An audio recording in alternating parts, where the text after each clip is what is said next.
AV news కి స్వాగతం. Bulletin ముందుగా హెడ్లైన్స్ చూద్దాం.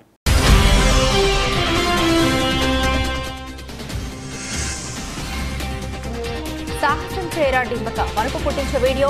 ఎంపైర్ స్టేట్ యాంటీనా పైకి ఎక్కి నిలబడి సెల్ఫీ స్టార్.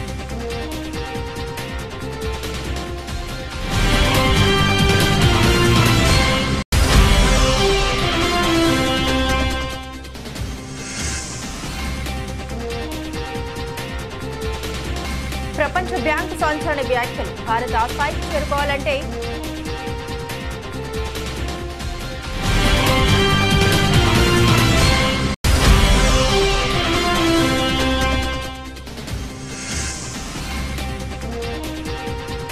అంతరిక్షంలో అద్భుత నిధి. కోట్ల విలువైన బంగారం, ప్లాటినం నిక్షేపాలు. నాసా.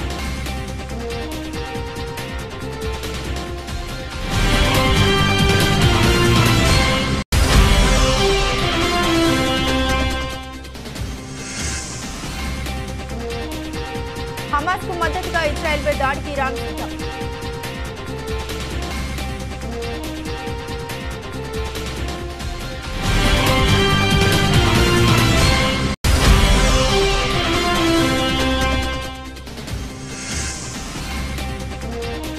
ఇది మీ కష్టానికి దక్కిన ప్రతిఫలం. వేణు ఎల్దండిని అభినందించిన కేటీఆర్.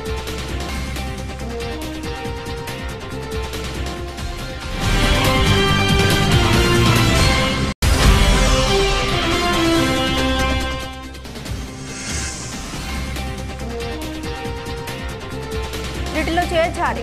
ఆర్చరీలో ముగిసిన భారత పోరు.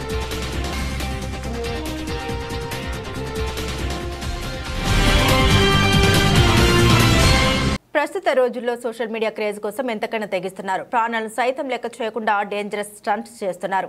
ఇలాంటి సమయాల్లో వారి ప్రాణాలని కోల్పోవడం లేదా ఇతరుల ప్రాణాలను తీస్తున్న ఘటనలు ఎక్కడో ఒక చోట వెలుగు చూస్తూనే ఉన్నాయి. ఇలాంటి సాహసాల్ని ప్రయత్నించే వారిలో కొద్ది మంది మాత్రమే సక్సెస్ అవుతున్నారు. సాహస కృత్యాల్లో కొందరు వ్యక్తులు వ్యూస్ కోసం ఏదైనా చేయగలరు. కొందరు తమ కంఫర్ట్ లెవెల్తో ప్రయోగాలు చేస్తుంటే మరికొంతమంది మాత్రం ప్రమాదం అని తెలిసి కూడా రిస్క్ చేస్తుంటారు. ఇటీవల న్యూయార్క్ నగరంలో 1435 అడుగుల ఎత్తులో ఉన్న ఐకానిక్ ఎంపైర్ స్టేట్ బిల్డింగ్ సన్నని యాంటీనాపై నిలబడి ఓ యువకుడు స్టాంట్ చేశాడు. చూస్తూనే గుండె ఆగిపోయేలా ఉన్న ఈ వీడియో ఇంటర్నెట్ లో నెటిజన్లకు దడ పుట్టిస్తుంది. వైరల్ అవుతున్న వీడియోలోని వ్యక్తి సెల్ఫీ స్టిక్ తో కెమెరాను పట్టుకుని యాంటీనాపై ప్రమాదకరంగా నిలబడి ఉన్నాడు. ఆ తర్వాత అతను కెమెరాను తన తలపైకి లేపి చుట్టుపక్కల ప్రాంతాన్ని చూపించే ప్రయత్నం చేశాడు. వణుకు పుట్టిస్తోంది. లైవ్ జన్ అనే ఇన్స్టాగ్రామ్ లో ఈ వీడియో పోస్టు చేయగా నెటిజన్ల నుండి మిశ్రమ స్పందన వస్తుంది. షేర్ చేసినప్పటి నుండి వీడియో 27 లక్షలకు పైగా లైక్లు, 41 మిలియన్లకు పైగా వ్యూస్ సంపాదించింది. ఈ వీడియో వీక్షకుల్ని విస్మయానికి గురి చేసింది. ఇంత సాహసోపేతమైన స్టంట్ ను ఎలా చేయగలిగాడు అని నెటిజన్లంతా ఆశ్చర్యపోతున్నారు. ఇది చూసిన తర్వాత నా అరచేతులు, అరికాళ్ళు చెమటలు పట్టాయి అని ఒక నెటిజన్ కామెంట్ చేయగా మరొకరు మిషన్ విజయవంతమైన గౌరవం అని వ్యాఖ్యానించారు. బ్రోకి నిజంగా భయం లేదు అని మూడో యూజర్ కామెంట్ చేశాడు. ఈ డేంజరస్ స్టంట్ చూస్తే మీ కుటుంబం భయంతో వణికిపోతుందని మరో యూజర్ కామెంట్ చేశాడు.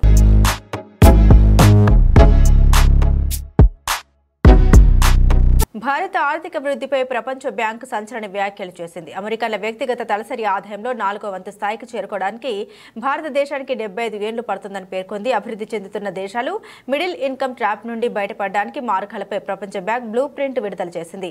భారత్, చైనా, బ్రెజిల్, దక్షిణాఫ్రికాతో పాటుగా 100కి పైగా దేశాలు భవిష్యత్తులో సంపన్న దేశాలుగా అవతరించడానికి తీవ్రమైన సవాళ్లను ఎదుర్కొంటూ ఉన్నాయని పేర్కొంది. ప్రపంచ అభివృద్ధి నివేదిక 2024 అనే పేరుతో ప్రపంచ బ్యాంకు నివేదిక విడుదల చేసింది.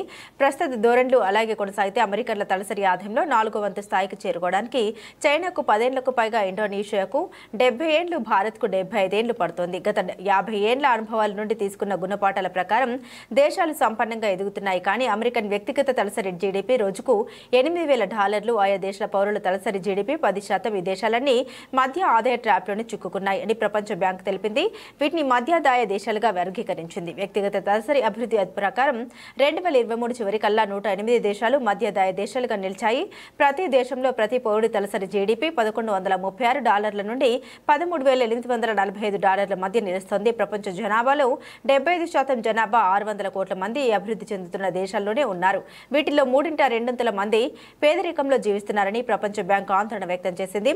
1990 నుండి కేవలం 34 మాత్రమే మధ్యాదాయ దేశాల స్థాయి నుండి అధికాదాయ దేశాలుగా మారాయి. వాటిలో యూరోపియన్ యూనియన్ గ్రూప్ దేశాలే ఎక్కువగా ఉన్నాయని ప్రపంచ బ్యాంకు తెలియజేసింది.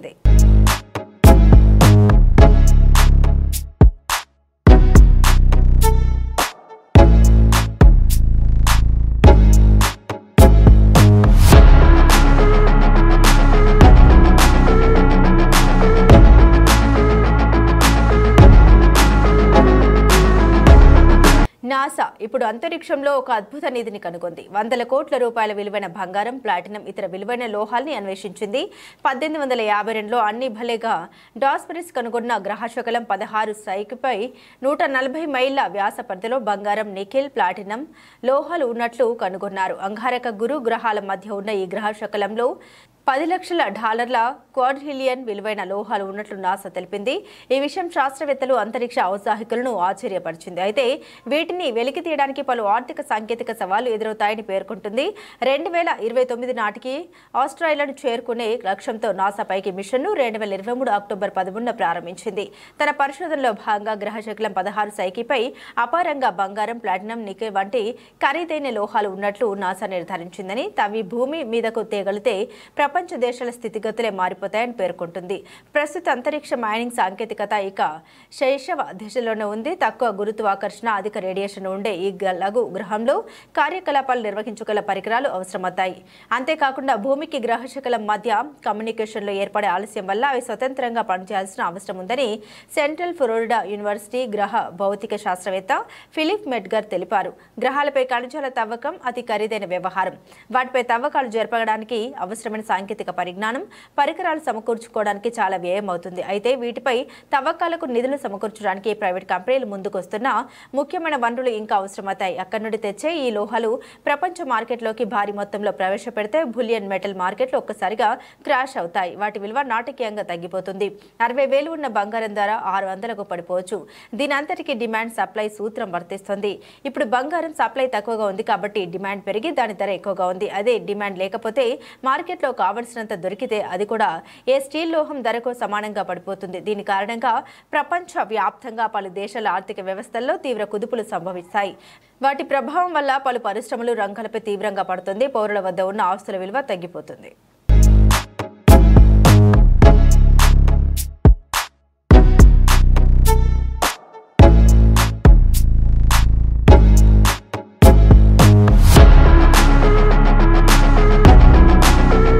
హమాస్ చీఫ్ ఇస్మాయిల్ హనియా హత్య నేపథ్యంలో పశ్చిమాసియాలో ఉద్రిక్తత తీవ్రమైంది.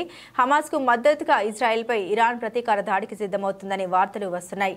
ఈ నేపథ్యంలో ఇరాన్ దాడుల్ని ఎదుర్కోవడంలో భాగంగా ఇజ్రాయెల్కు మద్దతుగా అమెరికా రంగంలోకి దిగినట్లు కనిపిస్తోంది.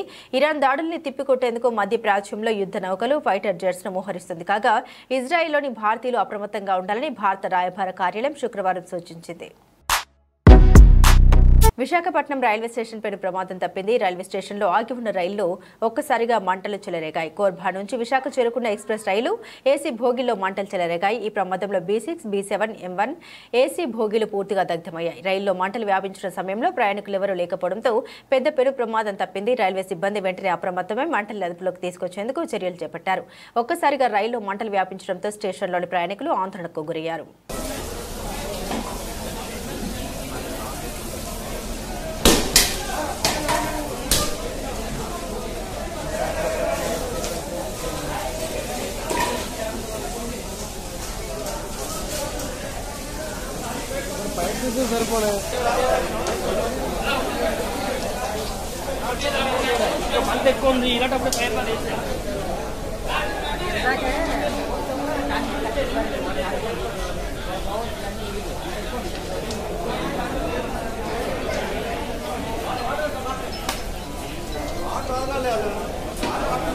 జనసేన పార్టీ ఆదేశాల మేరకు సిద్దిపేట నియోజకవర్గంలో జనసేన సభ్యత్వ నమోదు కార్యక్రమం నిర్వహించారు. పట్టణంలోని శివంస్ గార్డెన్లో మూర్ఖార్ సాయి జనసేన నాయకుల ఆధ్వర్యంలో మీడియా సమావేశం ఏర్పాటు చేశారు. ఈ సందర్భంగా వారు మాట్లాడుతూ సిద్దిపేట నియోజకవర్గ ప్రజలు, యువత సభ్యత్వ నమోదు కార్యక్రమాల్లో పాల్గొని పార్టీని బలోపేతం చేయడానికి కృషి చేయాలని తెలిపారు. జనసేన పార్టీ అధినేత కొండగట్టు దర్శనానికి వచ్చిన సందర్భంగా అప్పటి నుండి తెలంగాణలో పార్టీ బలోపేతానికి కృషి చేయాలని పిలుపునిచ్చారని అన్నారు. రాబోయే రోజుల్లో సిద్దిపేటలో జనసేన జెండా ఎగురవేయడానికి తమ వద్ద కృషి చేస్తామని పేర్కొన్నారు. తెలంగాణ కొండగట్టు అంజన్న స్వామి దర్శనం మన అధినేత గారు పర్యటనలో భాగంగా తెలంగాణ శ్రేణుల్లో భారీ ఉత్సాహం, ముఖ్యంగా యువత భారీ ఉత్సాహంతో సభ్యత్వ నమోదంలో పాల్గొంటున్నారు. పార్టీ విధి విధానాలను అనుసరిస్తూ తెలంగాణలో పార్టీని బలోపేతం చేయడానికి మా వంతు కృషి సహాయం అందిస్తామని సిద్దిపేట జిల్లా నుంచి కోరుకుంటున్నాం. పార్టీ సభ్యత్వంలో యువత ముఖ్యంగా పెద్ద ఎత్తున పాల్గొంటున్నారు. ఈ నెల 5వ తేదీ గడువు ఉన్నందున జనసేన కార్యకర్తలమైన నాయకులమైన మేము సిద్దిపేట జిల్లాలో ఇంతమంది కలిసి అన్నకు అభిమానంతో అందులో పార్టీలో సభ్యత్వం కోసం చాలా వరకు కృషి చేస్తున్నాము. అందులో ఇంకా సభ్యత్వం తీసుకొని కార్యకర్తలు ఎవరైనా సరే సభ్యత్వాలు తీసుకోవాలి. వాళ్ళ 5 ఏళ్ళ ఫ్యూచర్ కోసం నాయకుడు ప్రజల కోసం ఎంత కష్టపడుతుండో కార్యకర్తలు కాపాడుకునే దిశగా అదే విధంగా ముందుకు వెళ్తాడని మేము ఆశిస్తున్నాం. అన్న కోసం జనసేన పార్టీ కోసం ఎన్ని రోజులైనా ఇదే విధంగా కలిసి మెలిసి ఉంటాం. కుటుంబ బంధాల నేపథ్యంలో రూపొంది అపురూప విజయాన్ని అందుకున్న బలగం ఉత్తమ దర్శకుడు, ఉత్తమ చిత్రంగా ఫిలింఫేర్ అవార్డ్స్ దక్కించుకోవడం పట్ల బీఆర్ఎస్ వర్కింగ్ ప్రెసిడెంట్ కేటీఆర్ సంతోషం వ్యక్తం చేశారు. బలం సినిమా దర్శకుడు చిత్ర బృందాన్ని ఎక్స్ వేదికగా ప్రశంసించారు. చిత్ర దర్శకుడు వేణు ఎల్దండిని అభినందించారు. ఇది మీ కష్టానికి దక్కిన ప్రతిఫలమని తెలిపారు. భవిష్యత్తులో మరిన్ని సాధించేది తొలిమెట్టని తెలిపారు. శనివారం రాత్రి హైదరాబాద్ లో 69వ ఫిలింఫేర్ సౌత్ 2024 వేడుకలు నిర్వహించారు. టాలీవుడ్ కు సంబంధించి బలగం సినిమాకు ఉత్తమ చిత్రం, ఉత్తమ దర్శకుడు, ఉత్తమ సహాయ నటి అవార్డులు వెల్దండి వేణుకు సిరిసిల్లకు సినిమాని తెచ్చినందుకు, మా అందరికీ గౌరవాన్ని తెచ్చినందుకు హృదయపూర్వకంగా గట్టిగా చప్పట్లతో 2 చేతులు ఉన్నోళ్ళు 2 చేతులతో గట్టి కొట్టాలి. హైదరాబాద్ కినవాడాలి గట్టిగా. శంకరన్న తమ్ముడని తెలుసు, సినిమాలలో చేస్తున్నాడని తెలుసు, కానీ ఇంత సత్తా ఉంది ఒక సినిమాని, అది కూడా దిల్ రాజు ప్రొడక్షన్స్లో సినిమాని ఇంత అద్భుతంగా ఇంత అద్భుతమైన మ్యూజిక్తో తీసుకొస్తాడనే విషయం తెలియదు. సీరియస్లీ అద్భుతంగా అనిపించింది నిజంగా. అక్కడ కింద కూర్చుని వింటుంటే ఆ కాసర్ల శ్యామ్ గారి పాటలు, బీమ్స్ ముందుకురా గురు, బీమ్స్ మ్యూజిక్ నచ్చింది. ఆ పాట 2 నచ్చినాయా, ఒకటా? గట్టిగా సప్పట్లు కొట్టింది మరి. మరి పాటలతోనైతే ఉర్రూతలూగించిండ్రు. తప్పకుండా నాకైతే విశ్వాసం ఉంది, గుండె లోతుల్లోంచి వచ్చిన ఏ ఇమోషన్కైనా తప్పకుండా ఒక ఇతర ప్రజాబాహుల్యంతో వారి గుండె చప్పుడుతో కూడా తప్పకుండా ఒక కనెక్షన్ దొరుకుతుంది. ఈ బలగం కూడా 3 తారీఖు నాడు మొత్తం 2 తెలుగు రాష్ట్రాల్లోని ప్రతి ఒక్కరిని కూడా కదిలిస్తుందనే విశ్వాసం నాకైతే కలిగింది. ఎందుకంటే చాలా గొప్పగా మానవ సంబంధాల గురించి అద్భుతంగా చూపెట్టినందుకు వేణుకు హృదయపూర్వకంగా అభినందనలు బ్రదర్. మీరు అన్నారు చిన్న సినిమా అని. చిన్న సినిమా పెద్ద సినిమా ఏమి ఉండదు. నాకు తెలిసి అప్పుడప్పుడు చిన్న సినిమాలే మొత్తం పెద్ద సినిమాల్ని ఊపేసేంత పెద్ద పెద్ద ఉప్పెనలు అవుతాయి. అట్లాంటి సినిమా ఇది కూడా కావాలని మనస్ఫూర్తిగా హృదయపూర్వకంగా ఒక సోదరుడిగా మీకు కోరుకుంటూ. పారిస్ విశ్వ క్రీడల్లో భారత్కు త్రుట్లో పథకం చేజారింది. యువ షూటర్ మను భాకర్కు చిక్కిన పథకం పాయింట్ల తేడాతో మరొకరి వశమైంది. శనివారం ఆఖరి వరకు ఆసక్తికరంగా సాగిన మహిళల 25 మీటర్ల వ్యక్తిగత పిస్టల్ ఈవెంట్ ఫైనల్లో మను భాకర్ వెంట్రుక వాసిలో 3వ పథకాన్ని దక్కించుకుంది.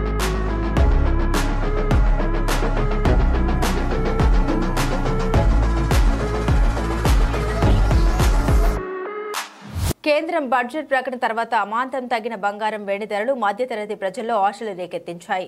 దీంతో బంగారం దుకాణాలు రద్దీగా మారాయి. గడిచిన 3 రోజులు వరుసగా మళ్లీ బంగారం ధర భారీగా పెరిగింది. అయితే శనివారం గోల్డ్ రేటు తగ్గింది. ఆదివారం సైతం బంగారం ధర స్థిరంగా కొనసాగుతుంది. ఈ క్రమంలో తెలుగు రాష్ట్రాలతో పాటు దేశవ్యాప్తంగా వివిధ ప్రాంతాల్లో నమోదైన బంగారం, వెండి ధరల్ని ఓసారి పరిశీలిద్దాం. తెలుగు రాష్ట్రాల్లో ఆదివారం బంగారం ధర స్థిరంగా కొనసాగుతుంది. హైదరాబాద్, విజయవాడ, విశాఖపట్నంలో 22 క్యారెట్ల 10 గ్రాముల బంగారం ధర 64,700 కాగా 10 గ్రాముల 24 క్యారెట్ల గోల్డ్ ధర 70,580. దేశ రాజధాని ఢిల్లీలో 22 క్యారెట్ల 10 గ్రాముల బంగారం ధర 64,850 కాగా 24 క్యారెట్ల 10 గ్రాముల బంగారం ధర 70,730. ముంబై, కోల్కతా, బెంగళూరు నగరాల్లో 22 క్యారెట్ల 10 గ్రాముల గోల్డ్ ధర 64,700 కాగా 24 క్యారెట్ల 10 గ్రాముల బంగారం ధర 70,580. చెన్నైలో 22 క్యారెట్ల 10 గ్రాముల బంగారం ధర 64,500 కాగా 24 క్యారెట్ల గోల్డ్ ధర 70,360కు చేరింది. దేశవ్యాప్తంగా ఆదివారం వెండి ధర స్థిరంగా కొనసాగుతుంది.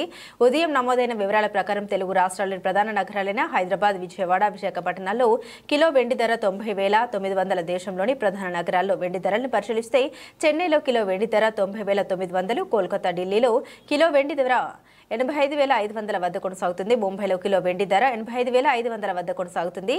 బెంగళూరులో కిలో వెండి ధర 85,750 వద్ద కొనసాగుతుంది.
బులెటిన్ ముగించే ముందు హెడ్లైన్స్ మరోసారి.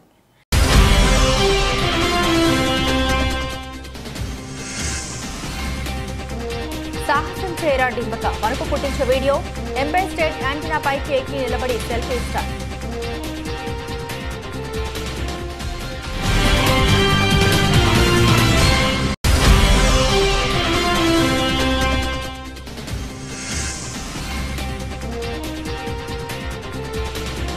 ప్రపంచ బ్యాంకు సంచలన వ్యాఖ్యలు. భారత్ ఆ స్థాయికి చేరుకోవాలంటే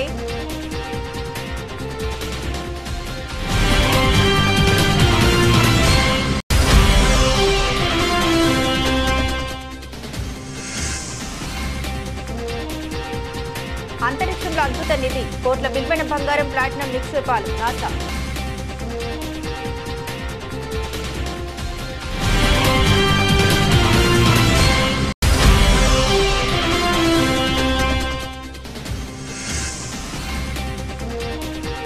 హమాస్ కు మద్దతుగా ఇజ్రాయెల్పై దాడికి ఇరాన్ సిద్ధం.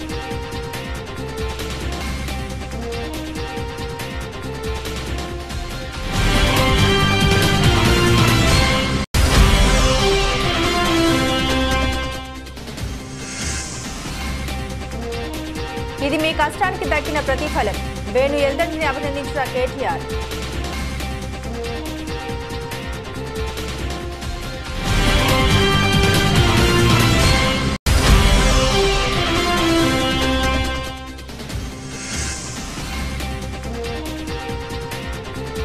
వీటిలో చేర్చాలి. ఆర్చీలలో ముగిసిన భారత పోరు.